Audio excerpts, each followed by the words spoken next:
आप एक काम करो, अपने साथ एक शीट साथ में रखो। एंड पर आपको जो भी अपना पर्सनल क्वेश्चन होगा वो आप सर से कर सकते हो, ठीक है। हमारी ज़िंदगी का जो एंड गोल है, अल्टीमेट गोल है, उसको भी कभी कभी ध्यान में रखना चाहिए, ठीक है ना। ये तो आपकी ज़िंदगी की, इसको असल में हमने नीड को एम बनाया और एम को नीड बनाया है ना, ज़रूरत को मकसद बनाया और मकसद को ज़रूरत बनाया। ये सबसे पहले हम कंसेप्ट क्लियर कर लें।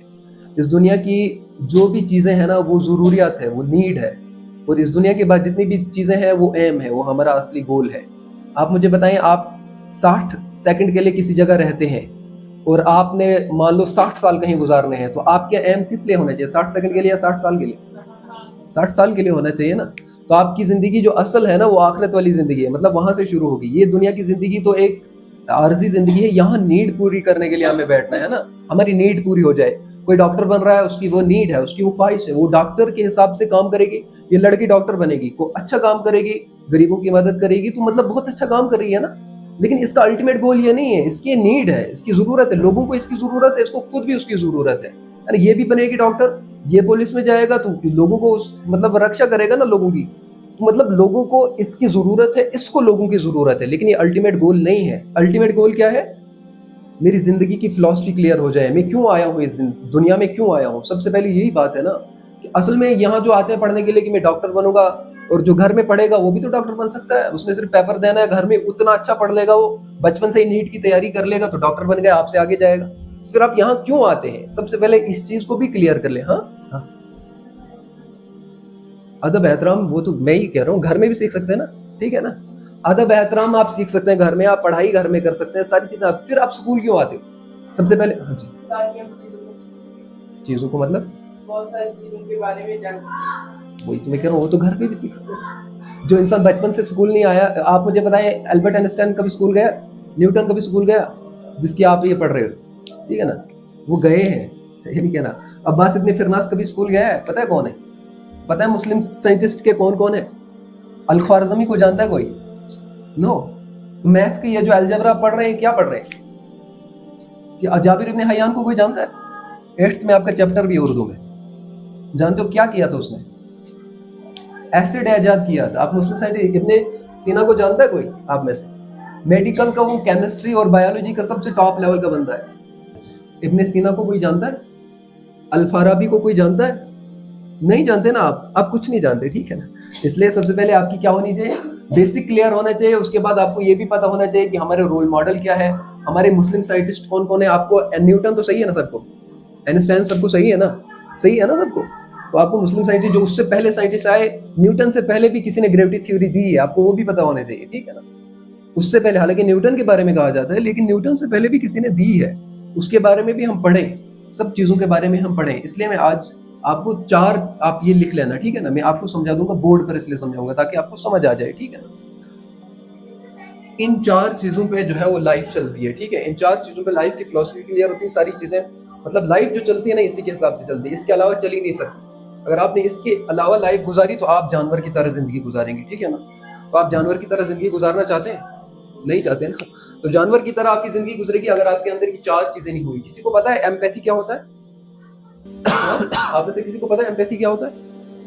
लड़कियों में से किसी को पता है एम्पैथी क्या होता है? ठीक है, वैसे इसका एक मतलब होता है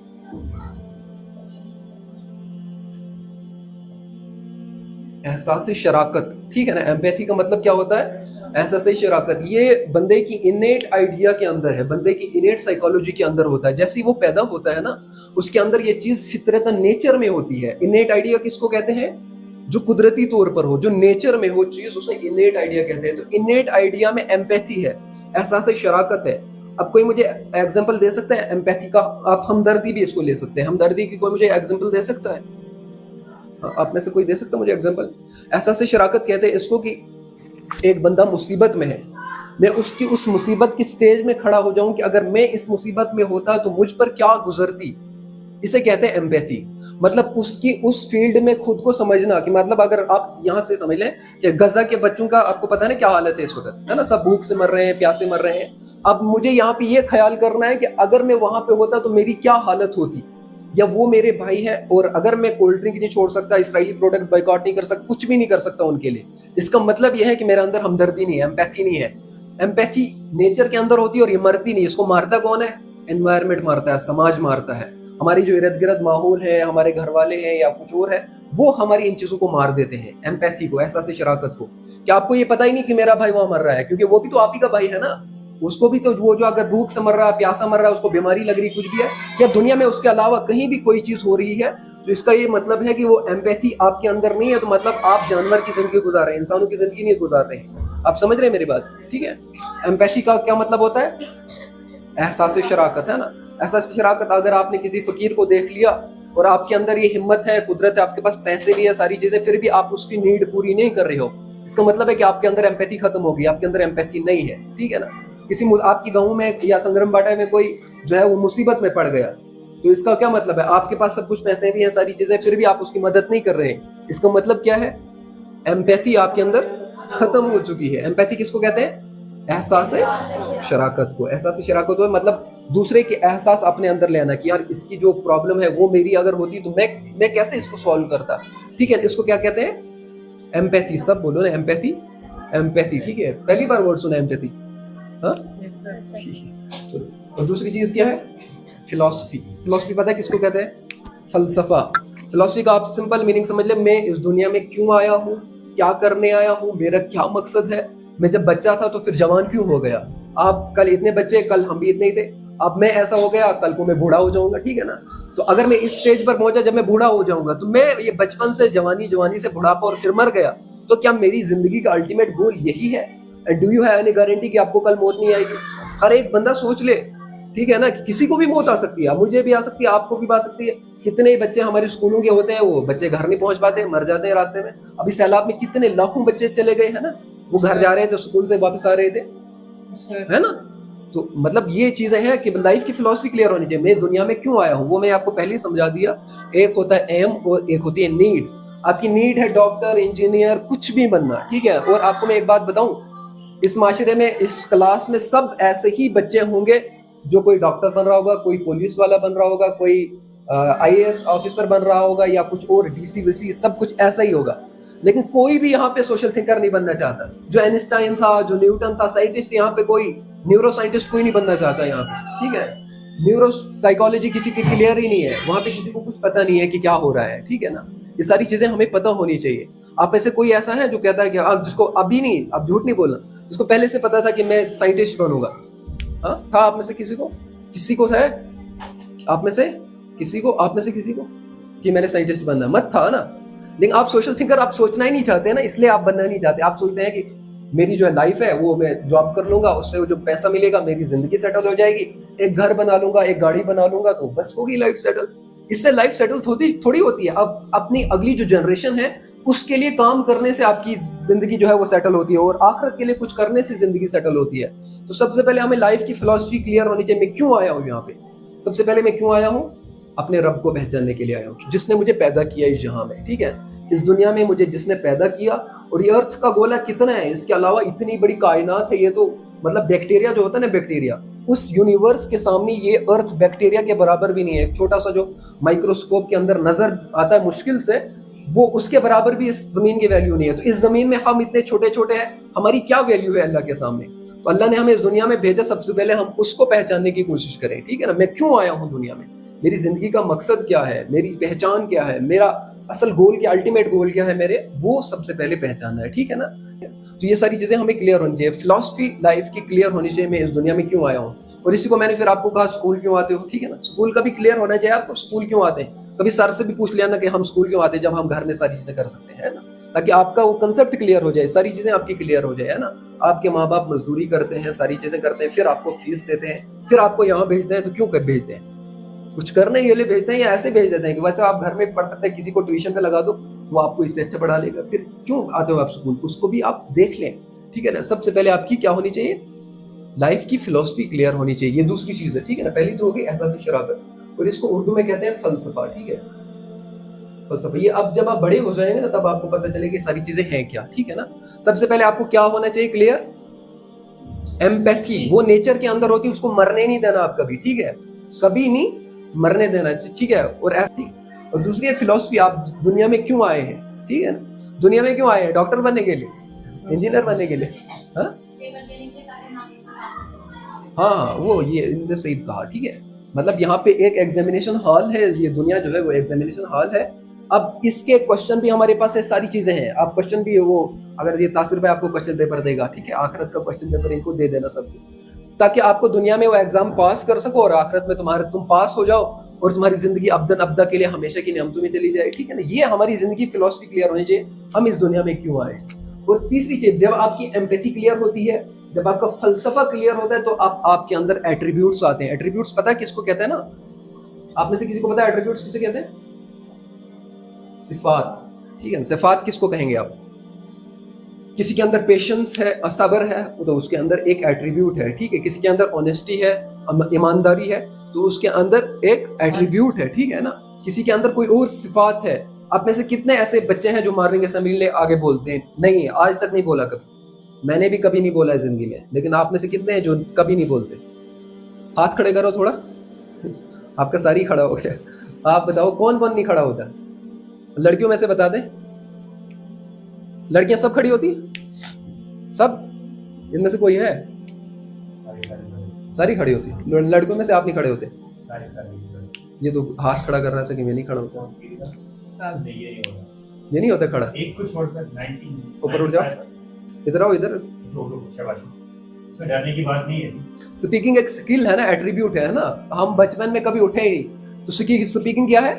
एक स्किल है, उसको एट्रीब्यूट कहते हैं, ठीक है ना। इसको सिफात कहते हैं। सिफात आप समझ रहे हैं ना किसको कहते हैं? ऑनेस्टी किसी के अंदर है, क्वालिटी, हाँ क्वालिटी कुछ भी समझ लें, ये एट्रीब्यूट्स ज्यादा अच्छा वर्ड है, एट्रीब्यूट्स समझ लें आप, ठीक है ना। मतलब किसी के अंदर स्पीकिंग है, ऑनेस्टी है, ईमानदारी है, हमदर्दी, ये भी सारी चीजें इसमें आ रही है। हमदर्दी है या कुछ और है, कुछ अच्छी सिफत है, किसी को बोलने की अच्छी सिफत है, कोई जो है वो माशरे को अच्छा हैंडल कर सकता है, कोई लीडर है, उसके हिसाब से उसके अंदर वो एट्रीब्यूट है, उसके अंदर वो सिफात है। अब ये बंदा नहीं बोल रहा है, इसको किसका डर है? इसको, आपको इनका डर है, आप नहीं बोलते ना। फिर अगर आप ये समझ के बोला करो कि ये मुझे क्या करेंगे, आप इसका कुछ बिगाड़ोगे? आप इसको कुछ कर सकते हो? अगर इसको गलती हो जाए, ज्यादा से ज्यादा क्या कर सकते हो? हंस सकते हो ना। तो दुनिया के जितने भी बड़े बड़े लोग आए हैं ना, उनको सब ने हंसा है, ठीक है। दुनिया के जितने भी बड़े बड़े लोग आए हैं, सब ने उनको हंसा है। तो अब आप, मैं इसको सिखाऊंगा बोलते कैसा है, ठीक है। जरा इनको सलाम करो, जैसे मॉर्निंग असेंबली में बोलते हैं। सलाम वालेकुम। जोर से। सलाम वालेकुम। वालेकुम सलाम। और कुछ बोल सकते हो आगे? बोलो अब मैं कौन हूँ, मेरा नाम, अपना नाम बताओ थोड़ा। My name is Tazim Gul. My father name is Gul Aftab Wani. My mother name is Rina Begum. I live in Thakai Filar. I read in class 7th में पढ़ता है ना। बस ऐसे ही आगे बोलना है, आपको डरना नहीं है। आप स्पीकर बन सकते हो अच्छे, है ना। मैं कभी नहीं बोला हमारे असेंबली में, सिर्फ इस वजह से कि हमें डर लगता था। अब बोलते हैं, लेकिन अब बहुत देर हो गई, ठीक है। उस टाइम पे कभी नहीं बोला, तो इसलिए ये आपके सामने कभी भी बोल सकता है। ये हाथ भी उठा सकता है, ठीक है। हाथ उठाओ, हाथ भी उठा सकता है, मतलब माय डियर ब्रदर्स, है ना, माय डियर सिस्टर्स। हाथ उठाओ थोड़ा, my dear brothers, my dear sisters उठाओ थोड़ा, जैसे मारेंगे चलिए ऐसे करो ना, my dear brothers. My dear brothers. हंसो मत इस पर कोई, ठीक है। My dear brothers, my dear sister, उस हाथ से। हाँ, ये ऐसे हाथ से भी जब इंसान करेगा ना, बॉडी लैंग्वेज इसको कहते हैं, तो वो स्पीकर सबसे अच्छा माना जाता है जिसकी बॉडी लैंग्वेज भी बहुत अच्छी हो, ठीक है ना। तो ये आपको कल से बताएगा मॉर्निंग असेंबली में, ठीक है। डरना नहीं इनसे। ये क्या कर लेंगे, आप ये सोच के बोला करो, ये ना हमें कुछ बिगाड़ सकते हैं ना मुझे कुछ दे सकते हैं। ट्रॉफी देंगे आपको अगर आप अच्छा बोलोगे। अगर आप गलत बोलोगे तो ये आपका क्या उखाड़ लेंगे, ज्यादा से ज्यादा हंसेंगे, तो उसके बाद चुप हो जाएंगे, ठीक है ना। और इनको भी, ये भी कोई 30 मार खानी है जो इनको सबसे ज्यादा आता है, ठीक है। तो आप कल से बोला करना, ठीक है। बैठ जाओ। कोई बता सकता मुझे सिफात किस वजह से मरते हैं? आप बता दो, सिफात किस वजह से। एक बंदे का जो, मतलब उसके अंदर ईमानदारी है, उसको कौन सी चीज मारती है? लालच, ठीक। और एग्जांपल एक नहीं, ईमानदारी के अलावा जितने भी है, एक बंदे को स्पीकिंग का स्किल है, उसको कौन सी चीज मारेगी? एक बंदे को हैंडलिंग करने का तरीका, एक बंदा बड़ा ही नेक है क्लास में, वो किससे बात नहीं करता, वो मतलब बहुत ही अच्छा है, लड़कियों के साथ भी अच्छा है, खुद भी अच्छा है, नहीं कोई गाली गलौज करता है, नहीं कुछ करता है, तो उसको कौन मारेगा? हाँ, सोसाइटी। ये सबसे, इसके लिए क्लैपिंग कर रहे थोड़ा आराम, बस बस बस, ठीक। कार्ल मार्क्स को जानता है कोई? कम्युनिज्म तहरीक का जो सबसे, जिसने कम्युनिज्म शुरू किया था, जानता है कोई कार्ल मार्क्स को? नहीं जानते, ठीक। कार्ल मार्क्स ने जब ये शुरू किया था ना लिखना कि मैं इस दुनिया में क्यों आया हूं, तो बीच में छोड़ के भागा था, ठीक है, ताकि मेरी लाइफ की फिलॉसफी क्लियर नहीं हो जाए और जो मैं कम्युनिज्म तहरीक चला रहा हूँ वो मुझे बीच में छोड़ देना पड़ जाए। ये इतना बड़ा क्वेश्चन है कि मैं इस दुनिया में आया क्यों। ठीक है, समझ रहे हैं आप बात। मैं खाने पीने के लिए आया हूँ, वो तो जानवर भी खाते हैं। मैं कुछ और दुनिया को देने के लिए आया हूँ, या मैं सिर्फ अपनी जिंदगी, बस मेरे बीवी बच्चे हो, मेरा घर हो, उसके अलावा कोई दुनिया में ना हो, बस मेरी ये जिंदगी है। नहीं, इसका लाइफ का फलसफा क्लियर होना चाहिए। और मैं इस दुनिया में क्यों आया हूँ, मुझे इस दुनिया में क्यों भेजा गया, मेरा लाइफ का गोल, अल्टीमेट गोल क्या है। हमने एम को नीड बनाया और नीड को एम बनाया। ठीक है ना, हमारा एम, हमारी नीड है डॉक्टर बनना, लेकिन हमने उसको एम बना लिया है। और हमारी नीड है टीचर बनना, पैसे कमाना, कुछ भी करना, लेकिन हमने उसको क्या बनाया, एम बना लिया है। तो ये चीज हमारे अंदर नहीं होनी चाहिए। एम एम होता है और नीड नीड होती है। एम को नीड नहीं बनाना चाहिए, नीड को एम नहीं बनाना चाहिए। अगर ये कर लिया तो फलसफे में गड़बड़ आ जाएगी। फलसफे में गड़बड़ आ जाएगी तो इंसान का जो दूसरा पिलर है वो गिर जाएगा। ठीक है ना, दीवारी गिर गई तो इंसान की जो कैरेक्टर बिल्डिंग है वो होगी कैसे। अब अगर फलसफा ही आपका क्लियर ना हो, ठीक है ना, तो आपको क्या फायदा है इस जिंदगी में गुजारने का। आपको यही नहीं पता मैं इस दुनिया में क्यों आया हूँ। अभी मैं इनको समझा रहा था कि आप स्कूल क्यों आते हो। आप घर में पढ़ सकते हो, आप स्पीकिंग स्किल सीखते हो, राइटिंग स्किल सीख सकते हो, कुछ भी कर सकते हो। बड़े बड़े साइंटिस्ट घर में पैदा हो गए। स्कूल क्यों आते हो ये भी आपको पता होना चाहिए। तो स्कूल आते हैं, बस वर्दी लगा ली हमने, सुबह 9 बजे तैयार हो गए, 4 बजे घर चले गए। आपको ये भी नहीं पता कि स्कूल क्यों आते हैं। ठीक है ना, ये भी आपको समझ जाना चाहिए। टीचर आपको समझा देंगे आप स्कूल क्यों आते हैं। जिसको भी फलसफे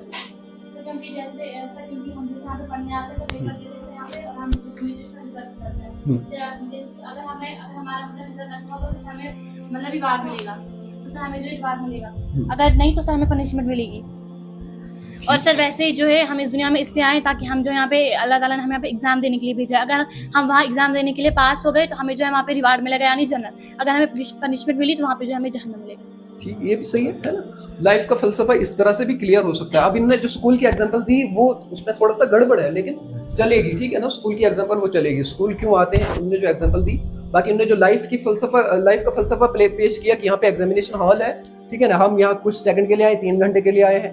अब हर एक बंदे को इख्तियार है, चाहे वो एग्जामिनेशन हॉल में खेले कूदे कुछ भी करे, उसको थोड़ी बोर्ड वालों को उसका जिम्मा, वो कुछ भी करे। उन्होंने पेपर देखना है कि भाई इसका पेपर कैसा होगा। सही होगा तो हम इसको पास कर देंगे, नहीं होगा तो हम इसको फेल कर देंगे। वही आखिरत का पेपर है। अब आपके पास बाउंड्रीज, अल्लाह ताला ने बाउंड्रीज भी लगा दी है कि आपके पास बाउंड्रीज है, बाउंड्रीज को फलांगोगे तो आपको कुछ नहीं होगा। ठीक है ना, ये बाउंड्रीज है, ये शरीयत की बाउंड्रीज है, कुछ भी है, आप इसको फलांगोगे तो आपको कुछ नहीं होगा। लेकिन एक दिन आएगा जिस दिन आपकी पकड़ होगी, जिस दिन आप फेल या पास हो जाओगे। ठीक है, जैसे रिजल्ट का दिन, उसको रिजल्ट का दिन हम समझ लें। तो लाइफ का फलसफा क्लियर होना चाहिए।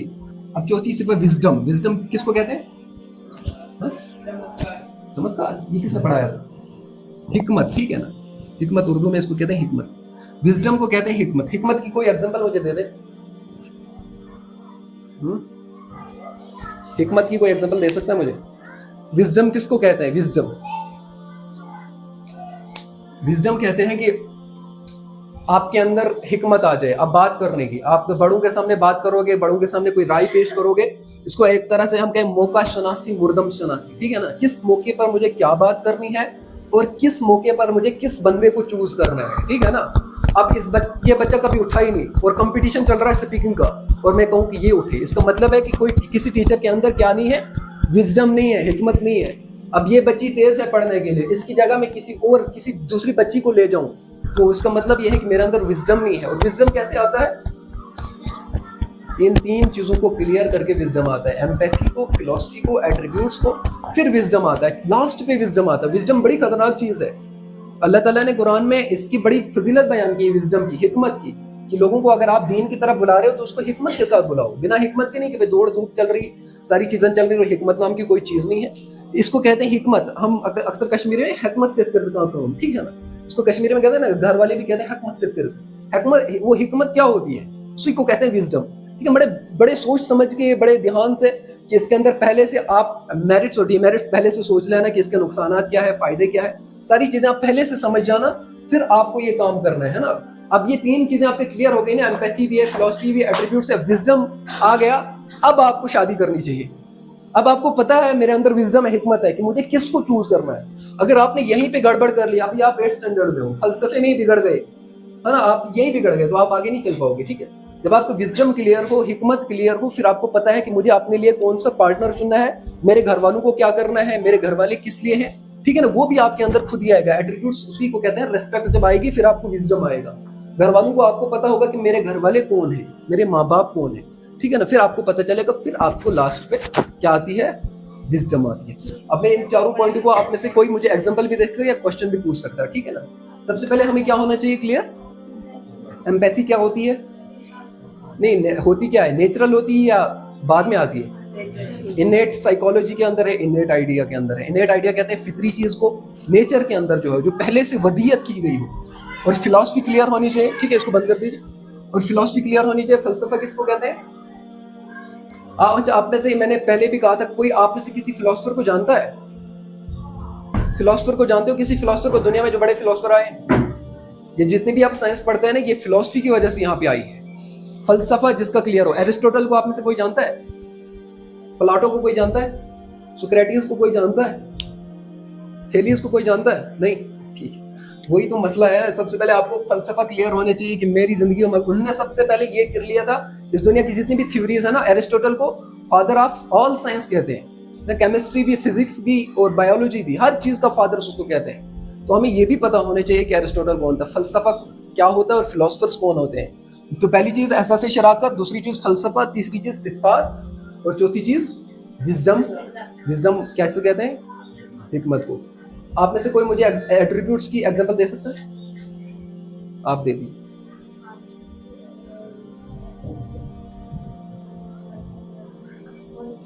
हाँ, और